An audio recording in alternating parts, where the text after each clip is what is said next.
கர்த்தருடைய பரிசுத்த நாமத்துக்கு மகிமை உண்டாவதாக.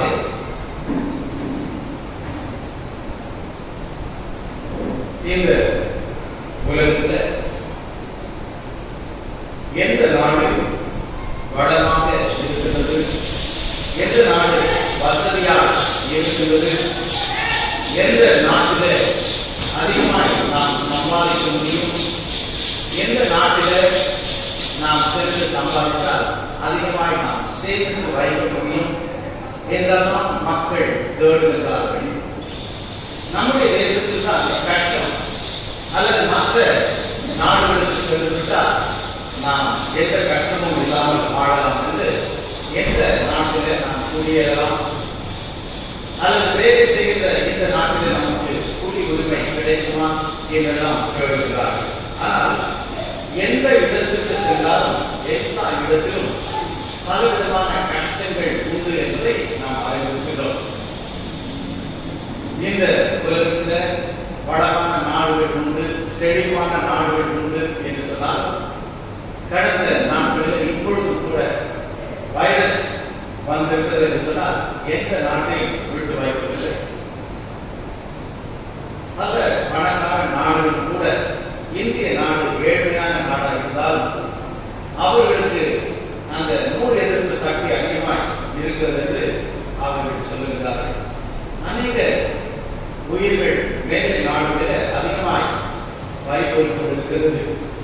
பாதிப்புகள் எங்கும் இருக்கின்றால் தக்க நம்மை திருமையாய் காத்து கொண்டிருக்கிறார். எனவே பல நேரங்களில் துன்பங்கள் தொல்லைகள் சூழும் பொழுது எந்த தெய்வம் எங்களுக்கு இந்த துன்பம் தொல்லை கஷ்டங்கள் இருந்து விடுதலை கொடுக்கும் என்று தெய்வத்தை தேடுகிறவர்கள் உண்டு. அல்லது எனக்கு ஏன் இந்த கஷ்டம், எனக்கு ஏன் இந்த துன்பம், எனக்கு ஏன் இந்த போராட்டம், தெய்வத்திற்கு நான் என்ன குறை வைத்தேன் என்று சொல்லி வேறு என்ன பரிகாரம் நான் செய்ய முடியும் அல்லது வேறு எதை நான் தெய்வத்திற்கு செய்தால் அந்த தெய்வம் இந்த கஷ்டங்களிலிருந்து என்னை விடுவிக்கும், தெய்வத்திற்கு நான் என்ன செய்ய வேண்டும் என்று மனிதர்கள் ஓடிக்கொண்டிருக்கிறார்கள். எங்கும் எப்படி நாங்கள் கஷ்டம் இல்லாமல் வாழலாம், எப்படி துன்பம் இல்லாமல் வாழலாம், எப்படி வசதி வாய்ப்புகளோடு கூட வாழலாம் என்று மனிதர்கள் தேடிக்கொண்டிருக்கிறார்கள். ஆனால் உலகத்தை படைத்த நம்முடைய தேவன் தான் இந்த உலகத்தில் உங்களுக்கு உபத்திரம் உண்டு என்று சொன்னவர். அவர் இந்த உலகத்தில் நம்மை போல ஆளுள்ள ஒரு மனிதனாக இந்த ஆடுகளை எல்லாம் அனுபவித்தவராக அவர் இருக்கிறார். அவர் இந்த உலகத்தில் பிறந்தபோது நான் இந்த உலகத்தை படைத்தவர், இந்த உலகத்தில் நான் பிறக்கும் பொழுது எனக்கு என்ன கஷ்டம் இருக்கிறது என்று அவர் சொல்லவில்லை. நாம் படைத்த உலகத்தில் அவர் பிறப்பதற்கு இடமில்லை என்று சொன்னார். பிறக்கும் பொழுது கஷ்டம் ஏற்றுக்கொள்ளவில்லை. அவர் வல்லமையுள்ள தேவனாக இருந்தார். அநேக அற்புதங்களை அடையாளங்களை செய்தார். ஆனாலும் கூட அவரை ஏற்றுக்கொள்ளவில்லை. எதிர்ப்புகளை அவர் சந்தித்தார். அவருடைய வாழ்க்கையில அவர் பட்ட கஷ்டங்கள் ஏராளம். அவர் சொன்னார், பச்சை மரத்திற்கு இந்த பாடுகள் என்று சொன்னார், பட்ட மரத்திற்கு எவ்வளவு இருக்கிறது. எனவே இந்த உலகத்தில் நாம் கஷ்டமின்றி வாழ தெய்வத்தை தேடுகிற மக்கள் அல்ல. நாம் இந்த பாடுகள் கஷ்டங்கள் நிறைந்த உலகத்தில் கூட மனமகிழ்ச்சியாய் கர்த்தருக்கு வாழ தெரிந்து கொள்ளப்பட்டவர்கள். எனவே இந்த உலகத்தில் நமக்கு கஷ்டப்படாத இடம் எங்கே என்று தேடி, ஒருவேளை உலகத்தில் தான் கஷ்டம், என்னுடைய குடும்பத்தில் தான் கஷ்டம், ஆனால் தேவனுடைய ஆலயத்தில் நான் சென்று அதை சேர்த்து கொள்வேன் என்று சொன்னால் எனக்கு எந்த கஷ்டமும் இருக்காது. எனவே தேவனுடைய சமூகத்தை தேடி நான் ஓடும் பொழுது கவலைகளெல்லாம் நான் மறக்கிறேன். சில நேரங்களில் கர்த்தருடைய பிள்ளைகள் எல்லாம் கொஞ்ச நேரம் நான் கவலையை மறக்கட்டும் என்று பலவிதமான கவலை என்று வந்துவிட்டால், வருத்தம் என்று வந்துவிட்டால், மனதிலே சஞ்சலம் என்று வந்துவிட்டால், அதிலே மூழ்கி கிடக்கின்ற மக்கள் எப்படி அதிலிருந்து விடுதலையாக முடியும்? கொஞ்ச நேரமாவது கவலையை மறக்க நான் என்ன செய்ய வேண்டும் என்று ஓடுகிறார். உலகத்தின் மக்கள் சொல்லுகிறார்கள், உன் மனம் துன்பட்டு போனால் அந்த மனதிற்கு எங்கே நீ மருந்தை போட முடியும்? மனம் புண்பட்டால் அதை எப்படி ஆற்ற முடியுமா? புண்பட்ட மனதை புகை போட்டு ஆற்றலாம் என்று புகையை சொல்லிக் கொடுக்கிறார். எங்கும் பிரச்சனை, வீட்டிலே நிம்மதி இல்லை, வேறு இடத்திலே பிரச்சனை. கொஞ்ச நேரம் நான் நிம்மதியாக இருக்கட்டும் என்று சொல்லும்போது கவலையை மறக்க கொஞ்சம் நீ குடித்தால் கவலையை மறந்துவிடலாம். ஒருவேளை நாம் குடிக்கும் பொழுது நாம் ஒன்றும் தெரியாமல் இருக்கின்றோம், ஆனால் அந்த போதை இறங்கியுடனே இன்னும் அதிக கஷ்டம் வருகிறது. கஷ்டத்தோடு கஷ்டத்தை சேர்த்துக் கொள்கிறவர்கள் தான் குடிக்கிறார்கள். சிலர் சொல்லுவதை போல, சொர்க்கத்திற்கு நீ போக வேண்டாம், சொர்க்கம் எதிரே இருக்கிறது சொன்னால் சொர்க்கம் மதுவில்லை என்று சொல்லுகிறார். குடிச்சு குடிச்சு நரகத்தில் வாழ்கின்ற மக்கள் எவ்வளவு தன் குடும்பத்தை நரகமாய் மாற்றிருந்தவர்கள் குடிக்கிறார்கள். குடி என்ன செய்யுமா? குடியை கெடுக்கும். அந்த குடியில நீ குடும்பத்தை கெடுக்கும். குடும்பத்தை கெடுத்து கொண்டவர்கள் வாழ்க்கையை நாம் பார்க்கிறோம் அல்லவா? எப்படி இருந்த மனிதன் எப்படி மாறிவிட்டான்? எப்படிப்பட்ட குடும்பத்திலே பிறந்தவன் குடும்பத்தில் அந்த நற்பெயரை கெடுத்து விட்டான், தன்னை கெடுத்துக் கொண்டான், பைத்தியக்காரனை போல் சுத்துகிறான். ஆரோக்கியமாக இருந்த அவருடைய உடல்நிலை பாதிக்கப்பட்டது. குடியினாலே குடும்பத்திலே சந்தோஷம் இல்லை, சமாதானம் இல்லை.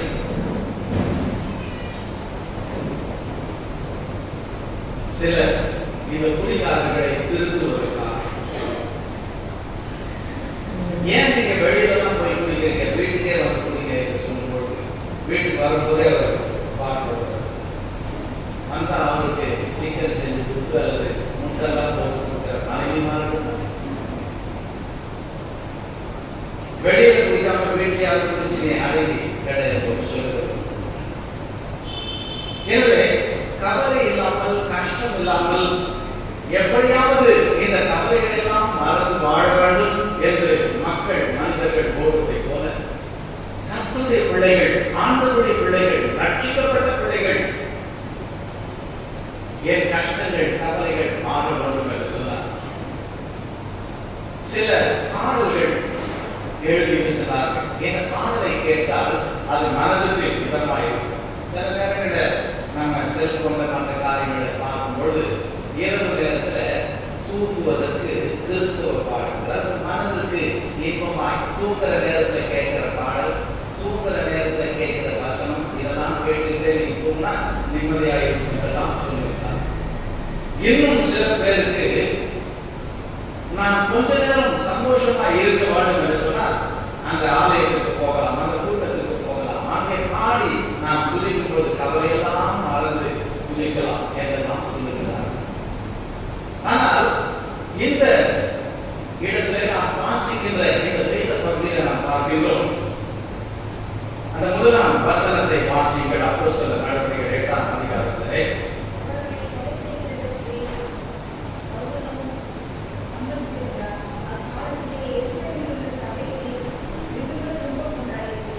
அங்கே யாருக்கு துன்பம் வந்ததாம்? யார் சபைக்கே துன்பம். எனவே சபை என்று சொன்னால் கர்த்தருடைய பிள்ளைகள் கூடுகின்ற இடம், கர்த்தருடைய பிள்ளைகள் ஆராதிக்கின்ற இடம். சபை என்று சொன்னால் தேவாதி தேவன் வாழ்கின்ற இடம்.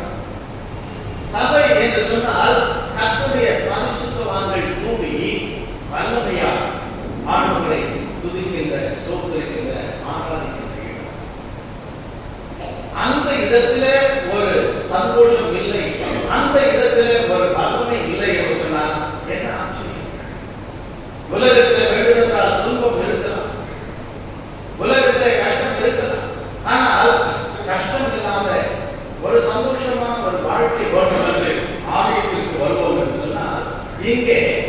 ஆலயத்திற்கு வந்தது என்ன? துன்பம். அது எப்படிப்பட்ட துன்பமா? மிகுந்த துன்பம்.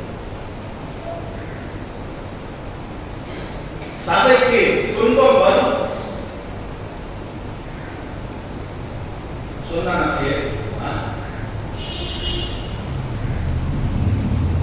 சபையிலே துன்பம் வரும் என்று வேதம் சொல்லுகிறது.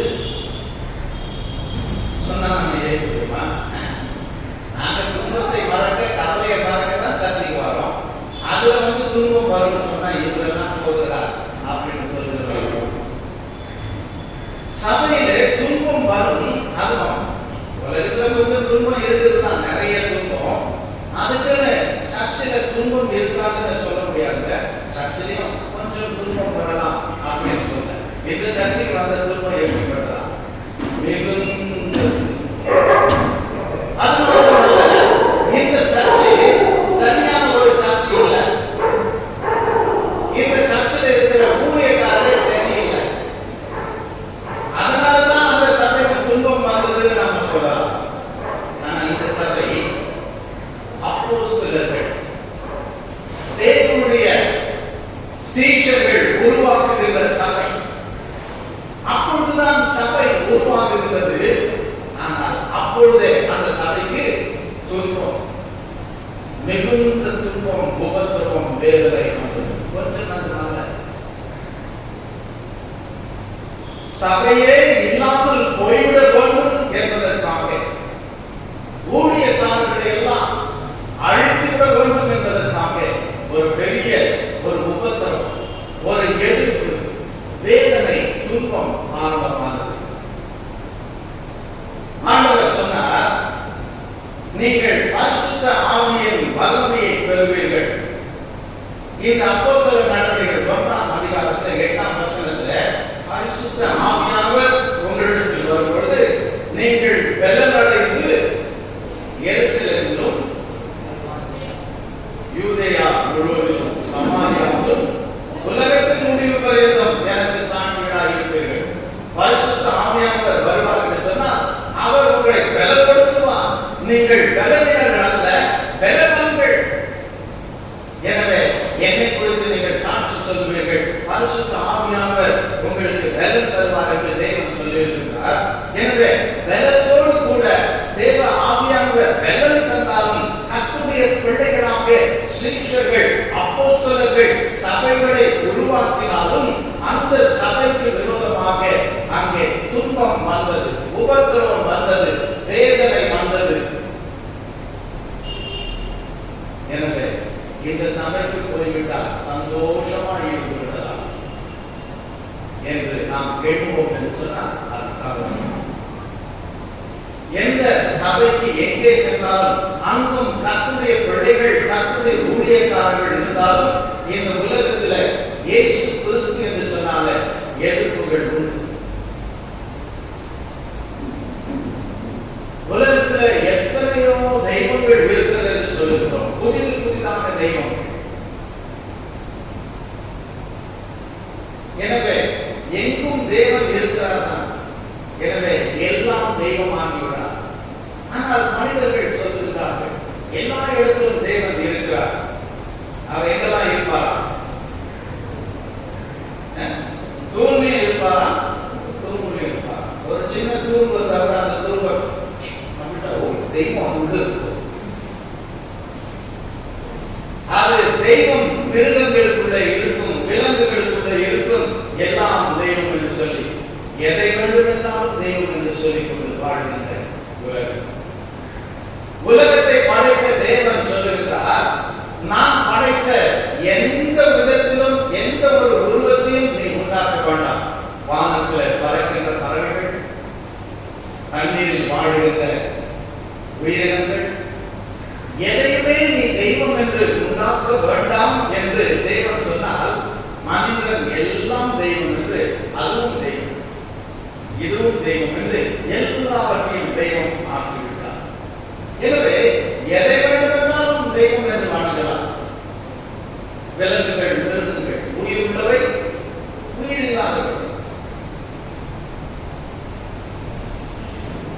எனவே இந்த பஞ்சபூதங்கள் என்று சொல்லுகிறார்கள். ஆண்டவர் படைத்த காற்று மனிதனுக்கு தேவை, காற்றை தெய்வம் என்று சொல்லுகிறார். நெருப்பு தேவை, நெருப்பை தெய்வம் என்று சொல்லுகிறார். எனவே எல்லாவற்றையும் தெய்வமாக்கி படைத்த தேவனை மறந்து அவரை வேண்டாம் என்று ஒதுக்கி தன் இஷ்டம் போல வாழ்கிறார். உயிருள்ளதும் தெய்வம், உயிர் இல்லாததும் தெய்வம். அதுக்கு என்ன பேர்? அது கல்லு என்று சொல்ல முடியாது. அதையும் தெய்வமாக்கி இருக்கிறார். எனவே எது தெய்வம் அல்ல. எனவே எதை வேண்டுமென்றாலும் நீ தெய்வம் என்று சொல்லலாம். ஆனால் ஜீவனுள்ள தெய்வாதி தேவன் இயேசு கிறிஸ்து என்று சொன்னால் எதிர்ப்பு உடனே வந்துவிடும். யார்கிட்ட போய் என்னது நீங்க பாக்கெட்ல வச்சிருக்கீங்க அப்படின்னு சொன்னா, தெய்வத்தை நம்ம பாக்கெட்ல வச்சிருக்கேன்னு சொன்னா, ஓ வச்சுங்க தான் சொல்லுவோம். அல்லது தெருவில் ஏதாவது ஒரு கல் எடுத்து வச்சு, என்னது இது தெய்வம் தெய்வம்னா, ஓ வச்சுங்க. ஆனா இயேசு சொன்னா, ஓ அது எப்படி இயேசு என்று சொல்லலாம் என்று எதிர்ப்புகள் உண்டு. எனவே எதையும் தெய்வம் என்று சொன்னால் எதிர்ப்பு இல்லை, இயேசு என்று சொன்னால் எதிர்ப்பு உண்டு. எனவே எந்த இடத்திலும் இயேசுவின் பிள்ளைகள் என்று சொன்னால் எதிர்ப்பு இல்லாமல், எந்த கஷ்டமும் இல்லாமல், துன்பம் இல்லாமல் வாழ்ந்ததாக இல்லை. முதலாவது ஆரம்பிக்கப்பட்ட அப்போஸ்தலர்களால் ஆரம்பிக்கப்பட்ட சபைக்கு துன்பம் வந்தது. அது மிகுந்த ஒரு அதிகமான உபத்திரவம், வேதனை நிறைந்த துன்பம். அதிலே தேவனுக்கென்று சாட்சி பகர்ந்த ஒருவன், அவனை கொலை செய்ய யார் சம்மதித்தது? சவுலும் சம்மதித்திருந்தார் என்று பார்க்கிறோம். யாரை கொலை செய்வதற்கு? ஸ்தேவானை கொலை செய்வதற்கு. எனவே தேவனை பற்றி சொன்ன மனிதனை கொன்று விட்டார்கள். எனவே ஆண்டவரை பற்றி சொன்னால் நம்மையும் கொன்று விடுவார்களோ என்ற பயம். எனவே அந்த சபைக்கு துன்பம் வந்தது.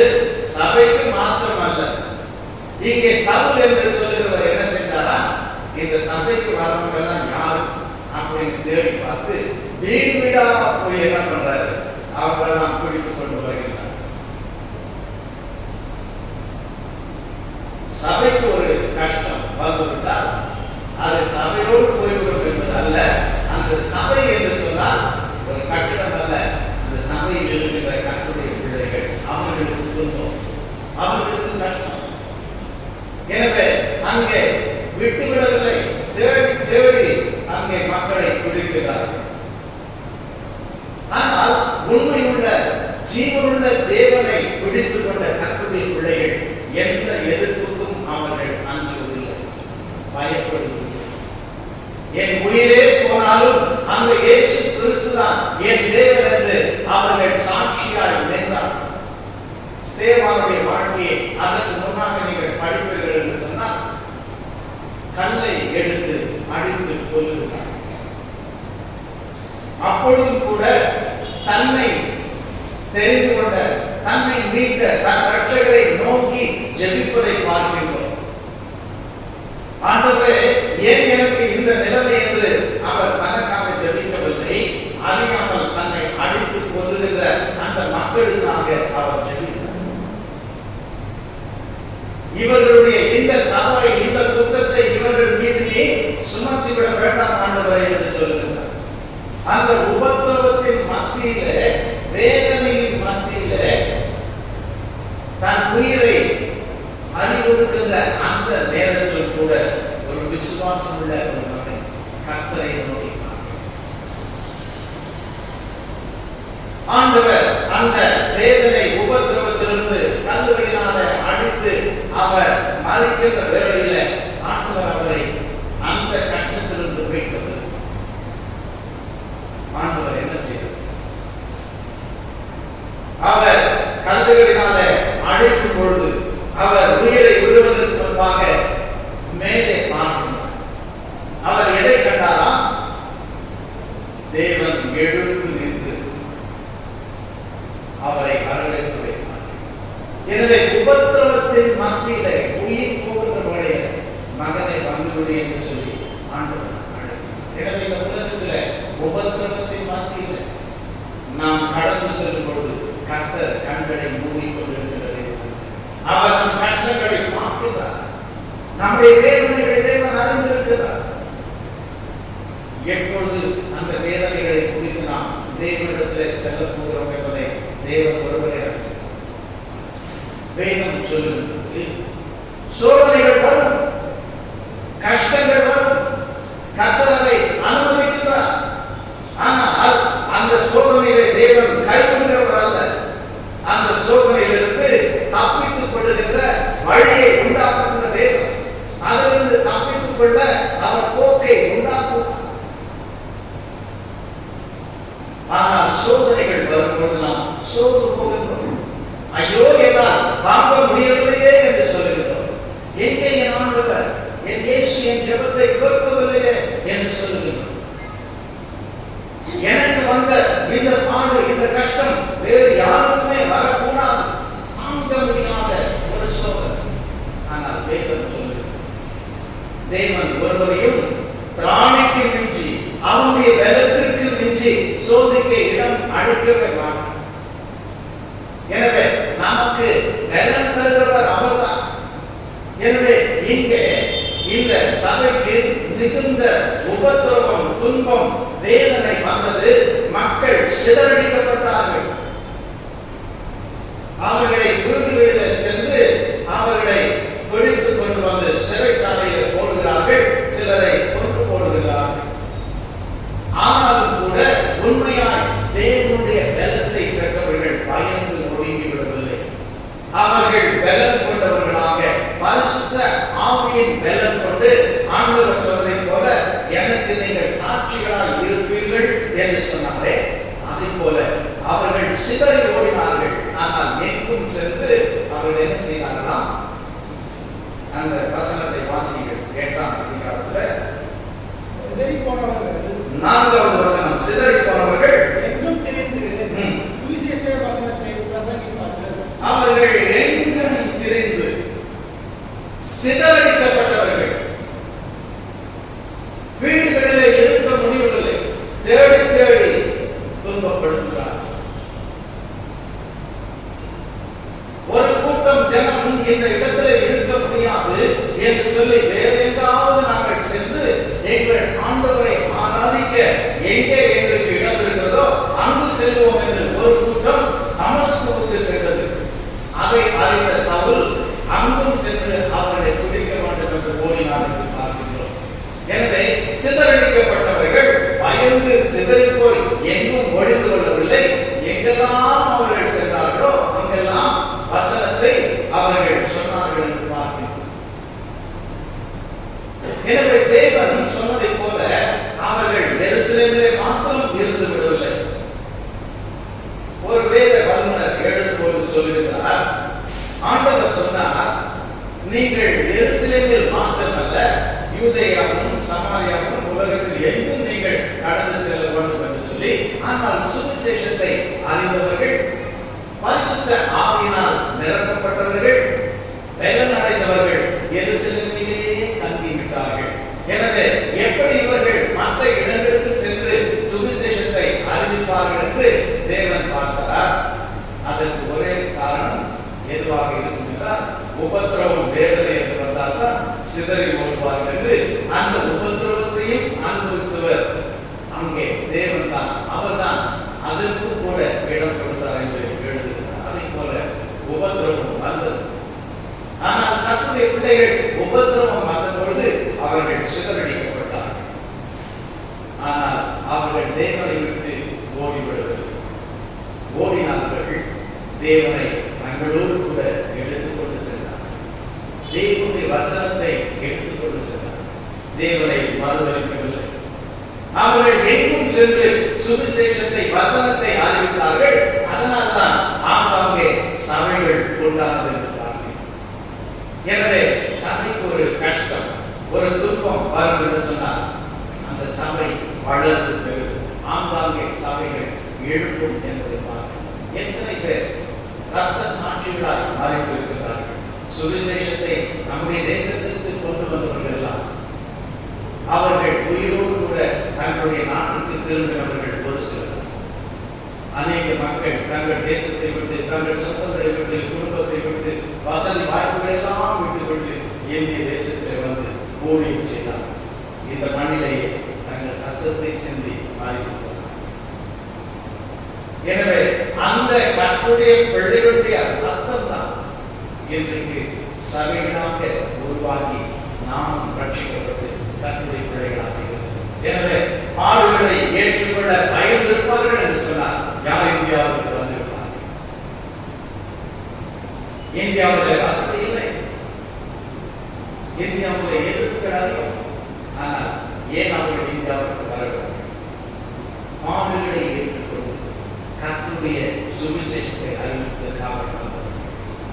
எனவே இன்றைக்கு கர்த்தருடைய பிள்ளைகளாக மாறின நாம் கர்த்தருக்காக கொஞ்சம் ஆடுகளை ஏற்றுக்கொள்ள ஆயத்தமாக இருக்கிறோம். கர்த்தருக்காக ஏதாவது செய்வதற்கு நமக்கு மனம் உண்டா? கொஞ்சம் அசௌகரியம் என்று இருந்துவிட்டால்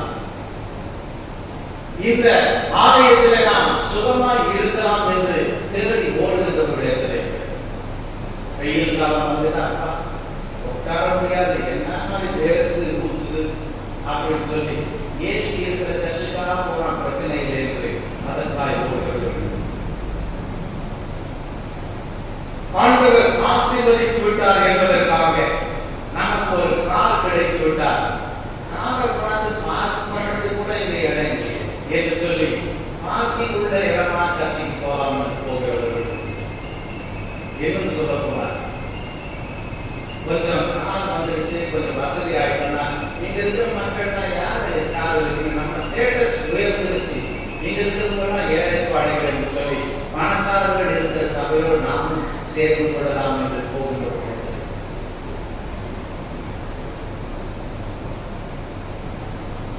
கொஞ்சம் கூட கர்த்தருக்காக ஒரு சின்ன கஷ்டத்தை கூட ஏற்றுக்கொள்ள மனமற்று அதற்காகவா நான் இயேசுவை தேடி வருகிறேன். அவரிடத்தில் சென்றால் எனக்கு கொஞ்சம் நிம்மதி கிடைக்கும், அவரிடத்தில் சென்றால் என் பாரம் கொஞ்சம் இறங்கும், இங்க வந்து நான் கஷ்டப்படும் என்று சொல்லி அநேகர் ஆண்டுகளுக்காக எந்த ஒரு பாடுகளையும் ஏற்றுக்கொள்ளாமலே வாழ்த்து முடிக்கிறவர்கள். ஆண்டவர் சொன்னார், நீங்கள் எனக்காக இந்த சுவிசேஷத்தை மற்றவர்களுக்கு எடுத்து செல்ல வேண்டும். ஒரு முறை கூட ஒரு சுவிசேஷ ஊழியத்தையும் செய்யாமல் மறிக்கின்ற கிறிஸ்தவர்களை, ஒரு முறை கூட கைப்பொறிகளை கொடுக்காமல் இருக்கின்றவர்கள் எத்தனை? நான் இந்த உலகத்தில் அதை செய்வேன் இதை செய்வேன். அநேக கர்த்தருடைய பிள்ளைகளுடைய வாழ்க்கையை பார்க்கும் பொழுது சர்ச்சில நல்ல கிறிஸ்தவர்கள், ஆனால் வீட்டில் கேட்கும் பொழுதுதான் அவர்கள் நல்ல கிறிஸ்தவர்களா தேவனுடைய பிள்ளைகளா என்று அறிந்து கொள்ள. ஒருவேளை வீடு அலங்காரமாக இருக்கலாம், அவர்கள் எருசலேமிலே சாட்சியா இருக்கிறார்களா, வெளியிலே சாட்சியா இருக்கலாம், பக்கத்து தேசத்திலே சாட்சியா இருக்கலாம், அல்லது செல்லுகின்ற இடங்களிலே ஊழியம் செய்கின்ற இடங்களிலே அவருடைய பெயர் பிரஸ்தாபம் புகழ் இருக்கலாம். எங்கேயோ சென்று ஊழியம் செய்கிறீர்களே, பக்கத்து வீட்டில் என்ன சொல்லுவாங்களா, நல்ல ஊழியக்காரர் அவரு, எனக்கு ரொம்ப உதவியா இருக்காரு, பக்கத்து வீட்டில் சண்டை, எதிர் வீட்டில் சண்டை. ஏன் நம்ம வீட்டில் கேட்டா நம்மளுடைய சாட்சியம் கேட்கும். ஐயா ஊழியம் செய்யறார் நல்லா தான், ஆனா அவரை பத்தி கேட்கணும்னா அவங்களுடைய மாமனார் மாமியார்கிட்ட கேட்கணும். ஐயோ பணத்தாசை கொடுக்கிறவங்க என் மகளை என்ன கஷ்டப்படுறான், கல்யாணம் சொல்லும் போதே இதை செய்யறான் அதை செய்யறான் கிடையாது, என்ன ஊழியக்காரர் சொல்றாங்களா?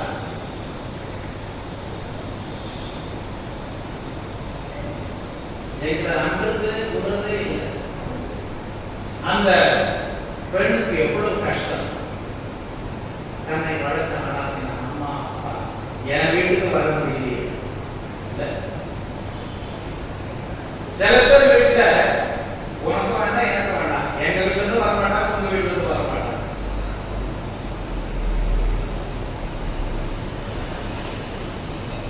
நம்ம வீட்டுல இருந்து யாராவது வந்துட்டா பார்க்கணும், என்ன உனக்கு அப்படின்னு. அன்னைக்குதான் எனக்கு உடம்புக்கு முடியல அதனால சாப்பாடு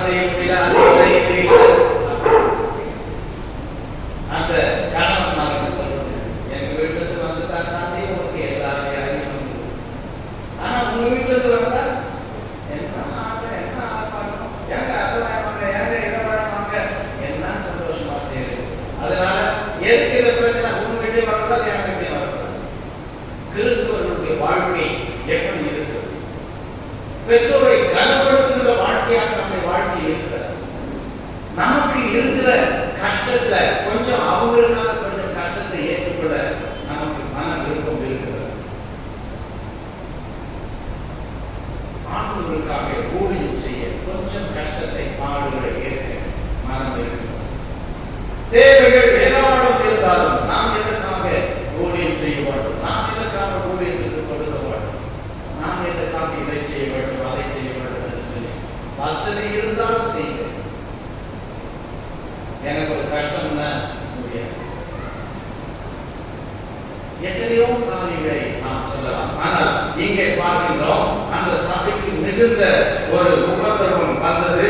அந்த சபையில அங்கே இருந்த மக்கள் என்ன ஆனார்கள்? அந்த 1ஆம் வசனத்தை வாசியுங்கள்.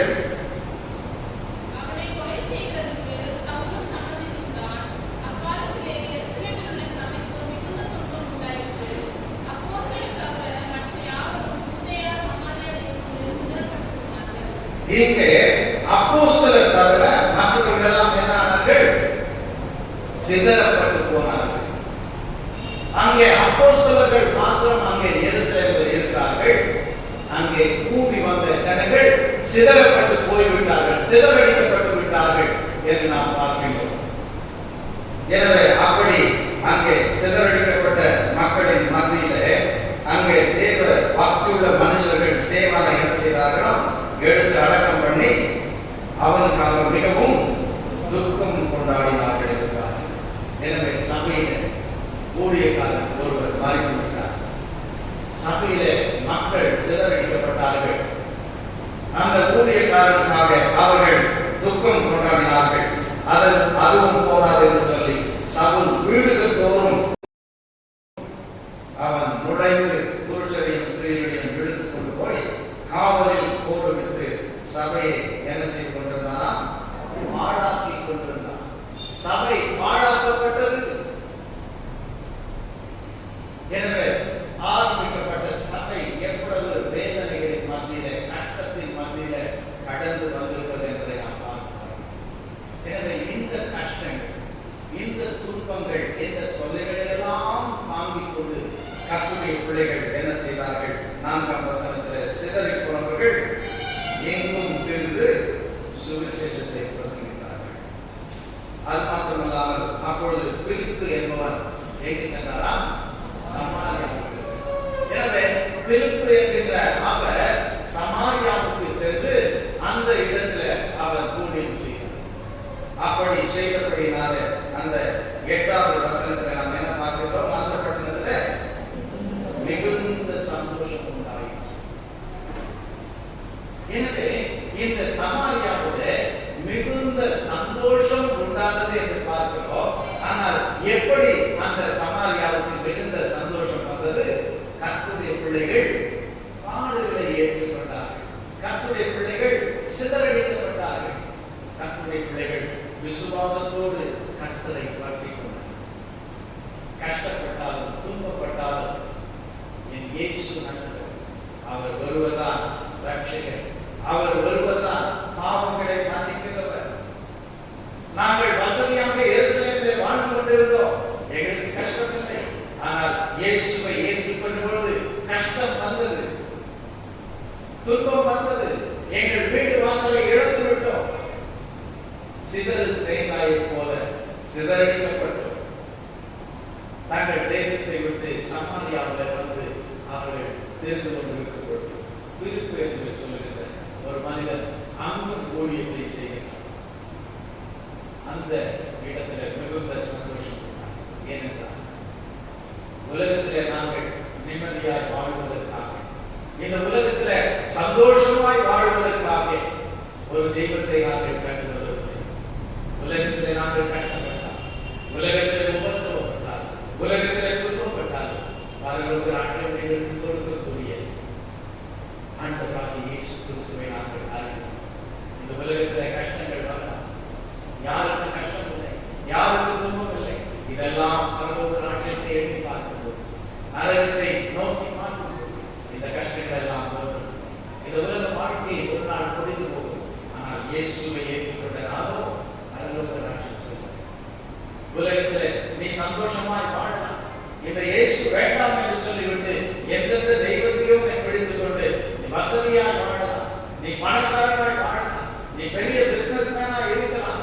எங்களுக்கு எந்த கஷ்டமும் இல்லை. எதற்காக நாங்கள் இயேசுவை தேட வேண்டும்?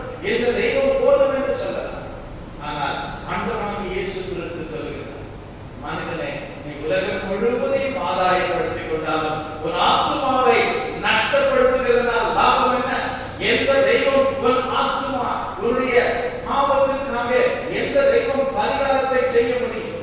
இந்த உலகத்துல நாம் பிறந்த அந்த நிலைமையை பார்க்கும் பொழுது, என் தாய் என்னை பாவத்திலே கர்ப்பம் தரித்தாள், துர்க்குணத்திலே உருவானேன் என்று சொல்லப்பட்ட பிரகாரம் பாவத்திலே பிறந்த மனிதனே, இந்த பாவத்திற்கு பரிகாரத்தை எந்த தெய்வம் செய்ய முடியும்? எந்தெந்த தெய்வத்தையோ வணங்கிக் கொண்டிருக்கிறார்.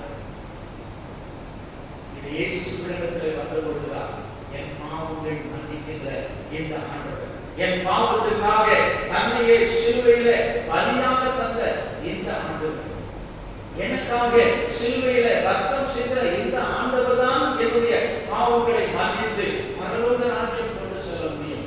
அந்த ரட்சிப்பை, மீட்பை இந்த தெய்வம் தான் கொடுக்க முடியும் என்று சொல்லி இயேசுவை ஏற்றுக்கொண்டேன். பாடுகள் வரட்டும், கஷ்டங்கள் வரட்டும், அந்த இயேசுவின் பிள்ளையால் நான் இந்த உலகத்திலே வாழ்வேன். என்னை போல அழித்து போகிற எத்தனை ஆத்துமாக்கள் இருக்கிறார்கள். அவர்களுக்கெல்லாம் இந்த ரட்சகரை பற்றி நான் சொல்லுவேன், இந்த ஆண்டவரை பற்றி நான் சொல்லுவேன் என்று அந்த சிதறடிக்கப்பட்ட மக்கள் ஓடினார்களே, அதை போல வாழ நாம் நம்மை அர்ப்பணித்திருக்கிறோமா என்பதை எண்ணி பார்க்கிறார்கள்.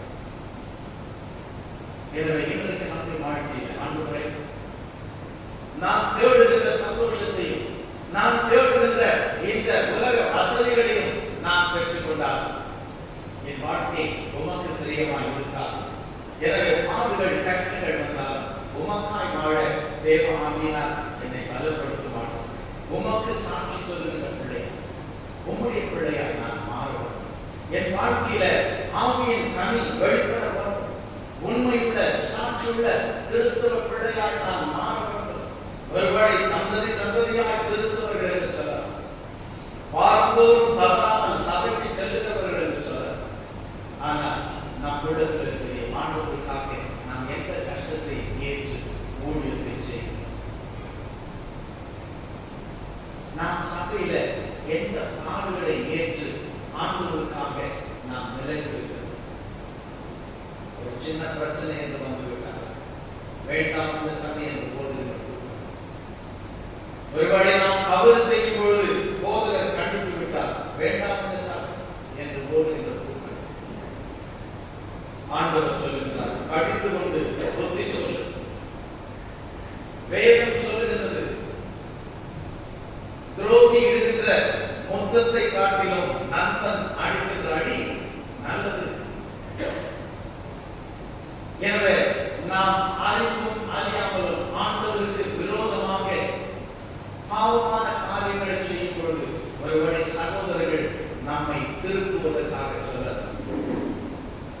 வேதம் சொல்லுகிறது, ஒரு மனிதன் தவறு செய்வான் என்று சொன்னார், நாம் என்ன செய்ய வேண்டும்? அந்த மனிதன் தனிமையாக இருக்கும் பொழுது சகோதரனை சகோதரி, வாழ்க்கையில் நீ செய்கிறது காரியம் ஆண்டவருக்கு பிடித்தமில்லாத இது பாவமல்லவா? நீ எப்படி இந்த பாவத்தை செய்ய வேண்டாம் என்று சொல்லி அவனுக்கு நாம் சொல்ல வேண்டும் என்று வேதம் சொல்லுது. அவன் ஒருவேளை கேட்கவில்லை என்று சொன்னார், நீ யார் எனக்கு சொல்வது என்று சொன்னார், சபையில் உள்ள மற்றொரு விசுவாசியோடு கூட இணைந்து அந்த சகோதரன் பாவத்திலே விழுந்து தேவனை விட்டு அவன் வழிவிலகி சென்று விடக்கூடாது என்பதற்காக 2 பேராக சென்று சொல்லு. அதையும் கேட்கவில்லை என்று சொன்னார், போதகரிடத்தில் சொல்லு. மூவர் மற்றவர்கள் சேர்ந்து நாம் சபையில் இருக்கின்ற நீ இப்படி செய்யக்கூடாது, தேவனுடைய சாட்சி, தேவனுடைய நாம் தூஷிக்கப்படக்கூடாது, நீ ஒரு பாவத்திலே விழுந்து கிடக்கிறாயே, மனம் திரும்ப என்று சொல்லட்டும். அதற்கும் நான் கீழ்ப்படிய மாட்டேன் என்று சொன்னால் சபையில அறிவித்து அவர்களை என்ன செய்ய வேண்டும்? சபையை விட்டு வெளியாக்க வேண்டும். ஆனால் யார் இந்த காரியங்களை செய்யும்? எனவே ஒரு சகோதரன் நம்மிடத்துல நீ செய்வது தவறு என்று சொன்னார், நீ ரொம்ப யோகியமா போயா என்று சொல்லிவிட்டு மற்றவர்களோடு நாம் சேர்வோம். நீ இல்லைன்னா மற்றவங்க ஆச்சு. ஊர் கதையிலே பேசிக்கிட்டு இருக்கிறீங்க. வேதம் சொல்லுகிறது புறம் கூறியது அல்லது வேற என்னது பின்னாடி பேசுறது, அது என்ன சொல்றது? இந்த அலப்புறது ஊர் கதை பேசுறதெல்லாம் நல்லது இல்லை அப்படின்னு சொல்லி நம்ம ரெண்டு பேர் இருக்கணும். நம்ம கதையை பேசணும், இல்லாத இன்னொரு கதையை நம்ம பேசக்கூடாது. எது வேற வேற வந்து ஊர் கதை பேச வந்துன்னு சொன்னா அடிப்போட்டி நீலாட்டி 1000 பேர் ஆச்சுன்னு ஒரு கூட்டம் சேர்ந்துடும். ஊழியம் செய்யலாம், ஜெபிக்கலாம், ஏதாவது நம்ம ஆண்டவருக்கு ஊழியம் செய்து காணிக்கை சேகரித்து கொடுக்கலாம். அதுக்கெல்லாம் யாரும் சேரவில்லை. இந்த மாதிரி கதைக்கெல்லாம் சேரும். எனவே எப்படிப்பட்ட வாழ்க்கை நாம் வாழப்படுகிறோம்? நாம் யாரோடு கூட பழகுகிறோம்? ஜெபிக்கிறவர்களோடு இருக்கிறோமா? ஆலயத்துக்கு வருகிறவர்களோடு இருக்கிறோமா? ஊழியத்துக்கு செல்லுகிறவர்களோடு இருக்கிறோமா? போலியான வாழ்க்கை. இப்பதான் நம்ம எல்லாரும் வாய் கூட்டலாம் போன்ற மாதிரி போடுறோம். ஆனா இதுக்கு முன்னாடியே நம்ம எப்பவுமே திரை போட்டு வாழ்கிறோம். போலியான வாழ்க்கை, உண்மையான வாழ்க்கை மற்றவர்களுக்கு தெரியாமல் பக்தியின் வேஷம் தரித்து வாழ்கிற வாழ்க்கை. இன்றைக்கு ஏராளமான சபைகள் காலியாக இருக்கிறது. ஆனால் கூட்டம் கூட்டமாய் ஆங்காங்கே கிறிஸ்துவ கூட்டங்கள் நடக்கிறது என்று சொன்னால் எனக்கு எந்த கஷ்டமும் இல்லை, நான் ஊழியம் செய்ய மாட்டேன், ஆனால் எனக்கு ஆசீர்வாதம் வேணும். எங்க கிடைக்கும் இந்த ஆசீர்வாதம் என்று ஓடுகின்ற கூட்டம் தான். மனிதர்களை நம்பி ஓடுகின்ற கூட்டம் மற்றொரு ராஜ்யத்தில் வந்து சேர்வார்களா? வேடிக்கை பார்த்து அங்க என்ன செய்றீங்க அப்படின்னு செஞ்ச, இங்க என்ன பேய் பிசாசு ஆடுது, நம்ம மாசம் பேய் பிசாசு பொறுக்கிறாரு, பேய் பிசாசு பொறுத்ததுக்கு அங்க போய் பார்க்கணும். வேடி இங்க வந்தாக்க இந்த மாதிரி எனக்கு உடம்பு சரியில்லை அப்படின்னு சொன்னாங்க, அந்த டாக்டர் பாரு இந்த டாக்டர் பாருன்னு சொல்றாரு. வாசிட்டு கேட்டாக்கா பயப்பட்டு தானே போட்டுருக்குது, பிணியாளுக்கு வைத்தியம் தேவைன்னு. ஆனா அவரு பாருங்க யார் இருக்கிறவங்களாம் வாங்க வாங்கன்னு கூப்பிடுறாரு. எந்த டாக்டர்கிட்டையும் போவாது பாருங்க, நான் சுகம் பண்ணா சுகமாச்சுக்கிறாரு, நீங்களும் வாங்கன்னு கூப்பிடுறாரு. அதுக்கு தான் போவோம், அதை வேடிக்கை பார்க்கறது. ஆனால் மாவட்டம் அங்கே ஆண்டவர் அறுபது ராஜ்யத்தில் நம்மை கொண்டு சேர்க்கும் பொழுது அங்கே வந்து நிற்கிற மக்கள் உண்டு. அங்கே ஆண்டவர் எந்தெந்த மனிதர்கள் எல்லாரும் பார்க்கும்போது யார் யாரு நிறைய காணிக்கை கொடுத்தவங்க, யார் யாரு நிறைய ஊழியம் செஞ்சவங்க, யார் யாரு என்னென்ன செஞ்சதுன்னு தரம் பிரித்து, ஓ இவங்க அப்படி இவங்களை முதல்ல விடு, இவங்களை பின்னாடி விடு, அப்படியெல்லாம் பணக்காரங்க ஏழைங்க பரலோக ராஜ்யத்தில் செலுகிறவர்கள் உண்டு. ஆனா அங்கேயும் போய் ஃபர்ஸ்ட் கிளாஸ் எனக்கு தான் அப்படின்ற மாதிரி, என்ன ஆண்டவரே இவங்கெல்லாம் போயிட்டு இருக்கிறாங்க, எங்க விட மாட்டீங்க அப்படின்னு சொல்லிட்டு யார் பண்ணி அப்படின்னு ஆண்டவர் கேட்கும்போது அவங்க என்ன சொல்லுவாங்களா? நாங்கள் பேய்கள்லாம் ஓட்டமா இல்லையா அப்படின்னா ஆண்டவர் சொல்றாரு, பேய் ஓட்டமா எனக்கு தெரியாது, நான் உன்னை அறியேன். யாரெல்லாம் பேய் ஓட்டமா அந்த லைன் கட்டி நிற்பாங்கன்னு தெரியாது. அவங்க பின்னாடி இருக்கிற கூட்டம் ஏராளம், ஒண்ணுமே தெரியாது. அவர் எங்க ஊழியம் செஞ்சாருன்னு தெரியாது, ஒருவேளை பைபிள் கூட சரியா படிக்க தெரியாது. அவரெல்லாம் மற்றவர்கள் அடிச்சு போயிருப்பாரு. இவங்கெல்லாம் சும்மா ஞாயிற்றுக்கிழமை கூட்டத்துக்கு வந்துட்டு போயிடுவாங்க. நாங்க அப்படி இல்லை, நாங்க கூட்டம் கூட்டமா போனோம்னா கூட்டம் கூட்டமா அங்க நிற்பாங்க. பேய் ஓட்ட கூட்டம். அப்புறம் அது மாத்திரம் இல்லை, இன்னொருத்தர் என்ன சொல்றாங்க, அவங்க பேய் ஓட்டாங்க, நாங்க என்ன செஞ்சோம்,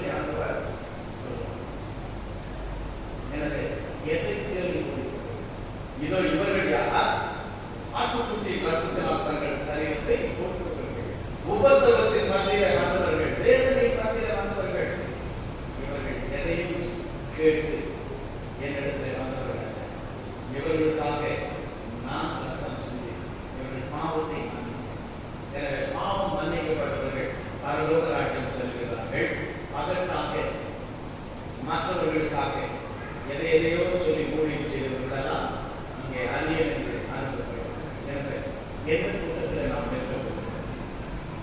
உபத்திரவத்தின் மத்தியில சிதறடிக்கப்பட்ட சபையை போல எத்தனை கஷ்டங்கள் வந்தாலும் ஆண்டவருக்காக ஊழியம் செய்து ஆண்டவருடைய சமூகத்தை ஆத்துமாக்களை சேகரிக்கின்ற கூட்டமாய் நாம் வாழ, ஆண்டவருக்கு பிரியமாய் ஊழியம் செய்கிற பிள்ளைகளாக, பாடுகளை ஏற்றுக்கொள்கிற பிள்ளைகளாக நாம் இருக்க போகிறோம். இல்லைன்னா வேண்டாம் இந்த பாடு, எங்கே எனக்கு சுகம் கிடைக்கும், எங்கே எனக்கு பணம் கிடைக்கும், எங்கே எனக்கு செழிப்பு உண்டாகும், எந்த இடத்துல இயேசுவை தேடி சென்றால் எனக்கு ஏராளமான பணத்தை ஆண்டவர் கொடுத்து. இன்றைக்கு நிறைய மக்களுடைய வாழ்க்கையில் ஏன் நீங்கள் அந்த ஆலயத்திற்கு வந்தீர்கள் என்று சொன்னால் அவர்கள் சொல்லுகின்ற காரியம், வேதம் நான் கற்றுக்கொள்ள வேண்டும், வசனத்தை நான் அறிந்து கொள்ள வேண்டும். எனவே எதுக்கு நான் சர்ச்சைக்கிறேன்? அவருடைய சத்தத்தை கேட்கும். அதுவல்ல இந்த சர்ச்சிலிருந்து ஏங்க அந்த சர்ச்சைக்கு போவீங்க அப்படின்னா, எனக்கு இந்த சர்ச்சை வேண்டும், அந்த சர்ச்சை வேண்டும். இந்த சர்ச்சில் நான் வாசதி பக்கத்தில் இருந்து ஏதோ வரேன், ஆனால் அந்த சர்ச்சில் போனால் தான் எனக்கு கல்யாணத்துக்கு, கல்லறைக்கு, மற்றதுக்கு அதில் ஒரு மெம்பர்ஷிப் வேண்டும். சரி, பரவாயில்ல, அப்படி சில பேர் அப்படி இந்த சர்ச்சைக்கு போனால் நான் தான் பாடணும். நான் பாடுவதற்காக அது இல்லாமல் நான் பாடணும்னு சொன்னாக்க நான் தான் சும்மா தான் பாட மாட்டேன். ஏன் இங்கே பாடினா ஆண்டவர் கேட்க மாட்டாரா? சும்மா தான் பாட மாட்டேன், மியூசிக்காக தான் பாடுறேன். நாங்கள் சாதாரணமாக நீங்கள் மியூசிக்கே இல்லைன்னா எங்களுக்கு வந்து பாடணும். அங்கே மியூசிக் அடிக்க தான் நான் பாடுறேன். எதுக்கு மியூசிக் நல்லா இருக்கீங்க? ஆமாம், மியூசிக் நல்லா இருக்கு, மியூசிக் தான் உங்களை பாடுறாங்க. எனவே தேவன் நம்மை அழைத்த அழைப்பில் உறுதியம், நம்ம எந்த இடத்துல இருந்தால், சிதறடிக்கப்பட்ட மக்களாக இருந்தால், இயேசு என்கிற அவருடைய வார்த்தை என்கிற அவர் ரட்சகர், அவர் மீட்பர். உனக்கு மிக ரட்சிப்பை கொடுப்பார், உனக்கு பாவம் மன்னிப்பை கொடுப்பார், உனக்கு பரவலாட்டத்தை கொடுப்பார். எனவே சுவிசேஷத்தை அறிவிக்கிற பிள்ளைகளாக, சாட்சியுள்ள பிள்ளைகளாக. ஒருவேளை பக்கத்து வீட்டில் சண்டைன்னு சொன்னாங்க, இன்றைக்காவது ஜோம் பண்ணி போய் அவங்க வீட்டில் கூப்பிடுவோம். சாரி, நான் உங்களுக்கு சங்கடப்பட்டேன். ஏன்னு சொன்னால் வேதம் சொல்கிறது, சமாதானம் பண்ணுகிறவர்கள் வாக்கியவான்கள் தேவனுடைய புத்திரர்கள். பாஸ்டர் அவன் சண்டைக்காரன், அவங்ககிட்ட நான் மன்னிப்புன்னு கேட்டால் கூட அது கூட சண்டைக்கு வரும். எனக்கு நான் வந்து சமாதானம் பண்ணிக்கிறேன். சமாதானம் பண்ணுகிறவர்கள் தேவனுடைய புத்திரர்கள். ஆனால் சில பேர் நம்ம எப்படி போகிறோம்?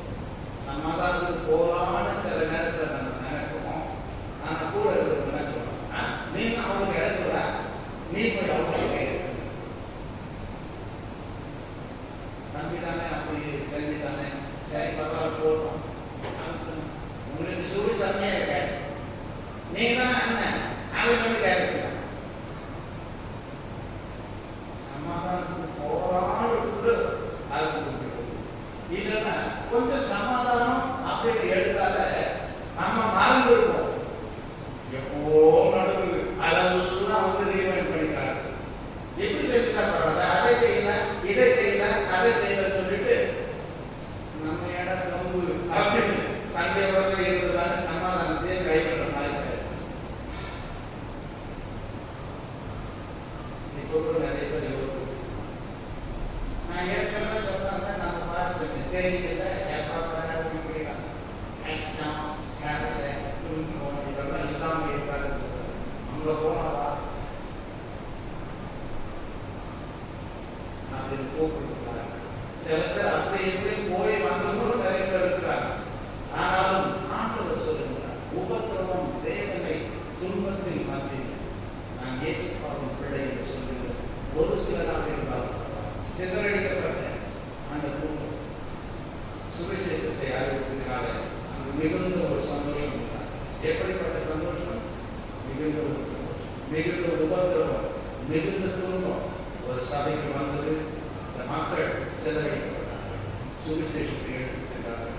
அந்த இடத்துல கோயிலுக்கு ஊழியம் செய்த இடத்துல சந்தோஷம். எனவே நாமும் ஆண்டுடைய உள்ளம் மகிழும்படி ஆண்டவருடைய பிள்ளைகளாக வேத வசனத்தை உறுதியாக கற்றுக்கொண்டு அவருடைய சாட்சிகளாக வாழ நாம் கண்களை போவோம். கத்தரை ஜெபம் செய்வோம். பரிசுத்தமுள்ள பரலோகத்திலா, உம்முடைய ஆலயத்தில் வந்திருக்கின்ற உம்முடைய பிள்ளைகளாக எங்கள் ஒவ்வொருவரையும் கருவியாக கண்ணோக்கிக்கலாம். பாவமான எங்களுடைய இருதயம் தேவனை கழுவப்பட்ட ஒரு இருதயமாக பரிசுத்தமாக பரிசுத்த சிந்தனைகளோடு கர்த்தருடைய வார்த்தைகளை ஏற்றுக்கொண்டு உம்முடைய பிள்ளைகளாக வாழ எங்கள் ஒவ்வொருவருக்கும் உதவி செய்யும். உம்மை போல் எங்களை நேசிக்கின்ற பேர் யார் இல்லை. எங்கள் உள்ளம் எதற்காக ஏங்கி கவிக்கிறது என்று எங்கள் அறிவி. அப்பா, என்னையும் பேர் ஆசீர்வதிக்க என் வாழ்க்கை அநேக ஆசீர்வாதமான ஒரு வாழ்க்கையாக மாற வேண்டும். என்னுடைய உள்ளத்தில் நீ கொடுக்கிற சந்தோஷம் சமாதானம் நிரப்ப வேண்டும். என் குடும்பத்தில் என் குடும்பம் சந்தோஷம் சமாதானம் உண்டாக வேண்டும். இந்த பகுதியில் நான் கூட அநேக உள்ளங்களில் அந்த சந்தோஷத்தை சமாதானத்தை உண்டாக்க இயேசுப்பாவை பற்றி நான் சொல்லுவேன். மக்களை கர்த்தருடைய சமூகத்தில் கொண்டு வருவேன். என் குடும்பத்தில் ரட்சிக்கப்படாத பிள்ளைகளுக்கு நான் சொல்லிக்கிறேன். எங்கு சென்றாலும் ஆண்டவருடைய நாமத்தை உயர்த்துவேன். அவருடைய பிள்ளைகளாக வாழ்வேன் என்று உங்களுடைய பிள்ளைகளாக நான் ஒவ்வொருவரும் ஆண்டுவேன். உறுதியான உள்ளத்தோடு கூட தேவ ஆவியின் தலைமையோடு கூட எதிர்ப்புகளின் மத்தியில் போராட்டங்களின் மத்தியில் கர்த்தருடைய பிள்ளைகளாக வாழ, கர்த்தருடைய ஊழியத்தை செய்கிற பிள்ளைகளாக வாழ எங்கள் ஒவ்வொருவருக்கும் கர்த்தர் உதவி செய்யும். ஒவ்வொரு உள்ளத்திலும் தேவனுடைய கொடுக்கிற சந்தோஷம் சமாதானம் நிறைவாக காணப்பட, ஒவ்வொரு குடும்பத்திலும் சந்தோஷம் சமாதானம் காணப்பட கர்த்தர் ஒவ்வொரு குடும்பத்தையும் ஆசீர்வதிக்க சொல்லியிருக்கிறார். கர்த்தரான உமால் ஆசீர்வதிக்கப்பட்ட பிள்ளைகளாக, உங்களுடைய ஊழியத்தை செய்கிற பிள்ளைகளாக, உங்களுடைய நாமத்துக்கு மகிமை சேர்க்கின்ற பிள்ளைகளாக உமக்குள் மகிழ்ச்சியாக வாழ நீங்கள் ஒவ்வொருவருக்கும் கர்த்தர் உதவி செய்யும். மீண்டும் ரட்சகராகிய இயேசு கிறிஸ்துவின் நன்றி செலுத்தி ஜெபிக்கிறோம். எங்கள் ஜீவனோடு